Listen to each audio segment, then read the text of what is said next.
Okay, here's another update video, part 4, I think. We have that whole pile of minus.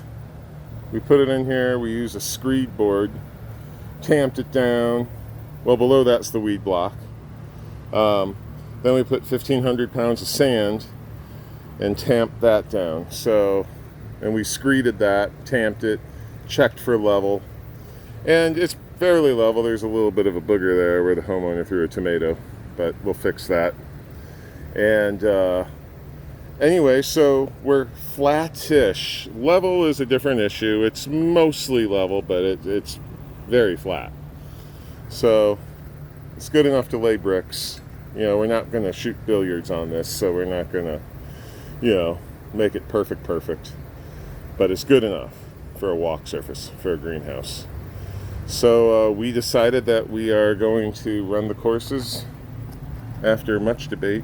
There's the first two, and I chopped off a little piece on the end over there. And if my math's right, when we run all the way to the far end over there, I'll have that exact same size brick. And then we're just going to rack the rows all the way across. And we'll see where we get over there. We have a plan. Depending on how we run out over there. It might actually just be perfect, but we'll see. Thomas has been stacking bricks, so we're ready to go. There's Thomas over there. There's my workhorse. Here's probably the coolest thing. I looked all over YouTube to find somebody who did this. No one's done this. Here's my wonderful Harbor Freight saw with the 10-inch blade, and I went to buy a diamond wheel at Home Depot, and they went $80. I was like, yeah, right. So there's the Amazon version that showed up the next day, and that's $24. So bam. Anyway, I had Thomas hold the hose. This little hose does this tiny little jet stream. You could almost kind of see it. I don't know if you could see it, but you could crack it open. It does the most pretty stream.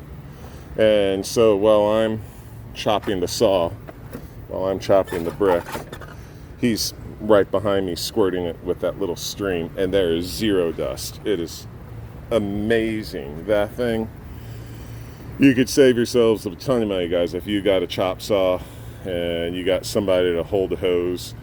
It's a no-brainer. I went through that thing as fast as I go through a 2x6. It's crazy.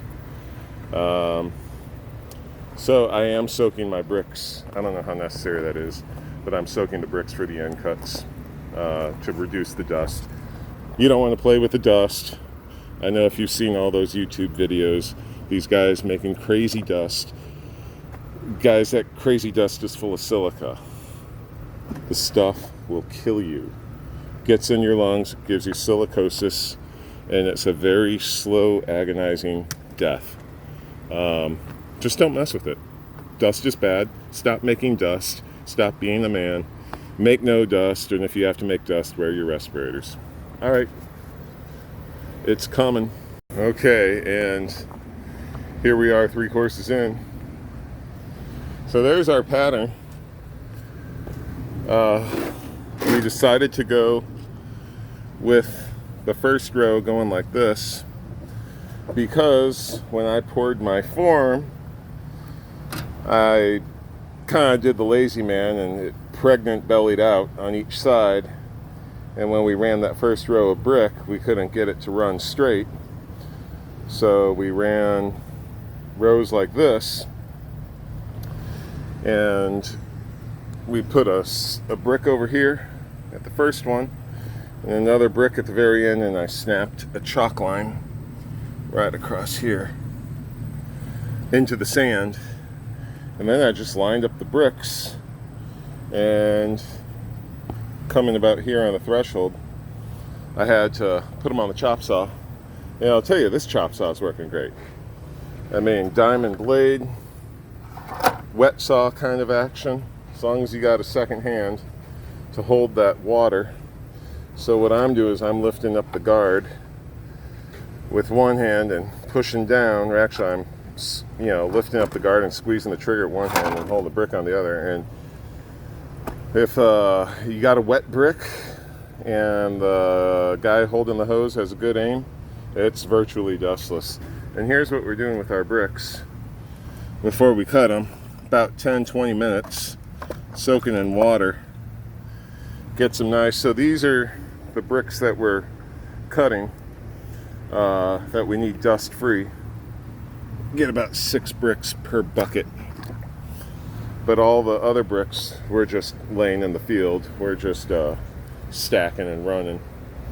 So now it's just as fast as we can go. So, well, there it is. It's coming along. It's looking great. Okay. All right, so this is a technique that my son and I, we've been figuring out how to cut bricks. So what you have here is your cheap Harbor Freight saw that I don't mind messing up, and it's all mucked up. It's, you know, $100 table saw. I've got the $25 Amazon diamond blade saw on it, and it cuts like butter. This is a wet dry saw blade. I like to cut it wet because no one likes the dust. The dust is silica, it's poisonous, and it's just better, you know, better method. Anyway, we're cutting concrete pavers today. This is quite a workout for any saw. So I'm going to show you the method that, you know, hopefully I can do it solo. Normally I would hold the brick in one hand, I'd lift the guard with this hand, and then I would squeeze the trigger with my fingers, and my son would hold the hose and squirt. However, you can see what I got here. I've got this clamp and another spring-loaded clamp, and I've got a quarter-turn ball valve at the end of the hose, and then I've got my nozzle. So whenever I'm ready to go, I'm just going to open up the nozzle. It's going to spray water right here. I had to move my saw left and right so I'm right in the stream. You can kind of see what's going on here. And we're going to make a quick cut, and I'm going to show you guys how awesome it is. So I'm going to line up my saw before I lose my pencil line. I kind of already lost it. It's about right in there. Okay, so I'm going to turn on hose, crack open that ball valve. There we go. Jet spray is lined up on each side of the blade so it gets water on both sides. I'm going to crack the sucker open, and here we go.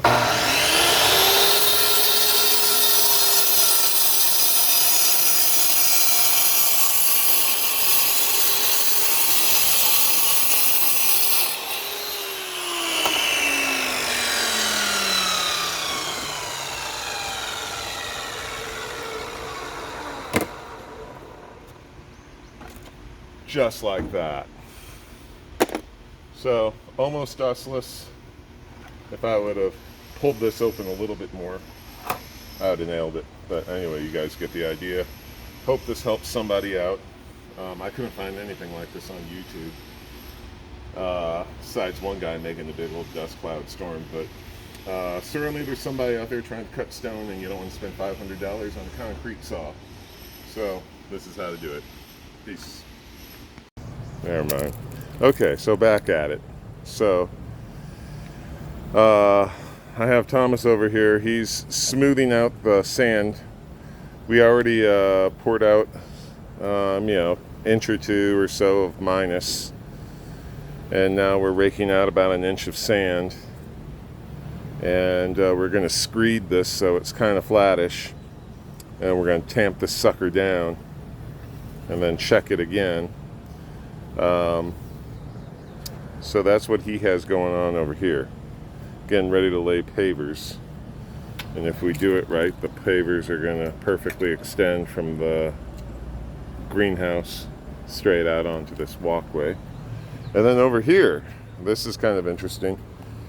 That's the entrance to the greenhouse. There's going to be a double door there, and the homeowner wants a ramp right here. And so from right about here in front of me where my hammer is, there's about an 8-inch drop to where the threshold, that concrete threshold is. So I said, okay, great, we'll have a dirt threshold. Well, of course she doesn't want a dirt threshold, and you know, I was like, well, we'll pour concrete, but she doesn't want a concrete threshold either. So paver threshold is where we're at. So pavers are complicated to make a ramp out of. So, you know, you can stack them in sort of a slope at a ramp, but because, you know, gravity's going against you, those pavers are going to tend to want to pull away and separate. And they're going to roll downhill this way.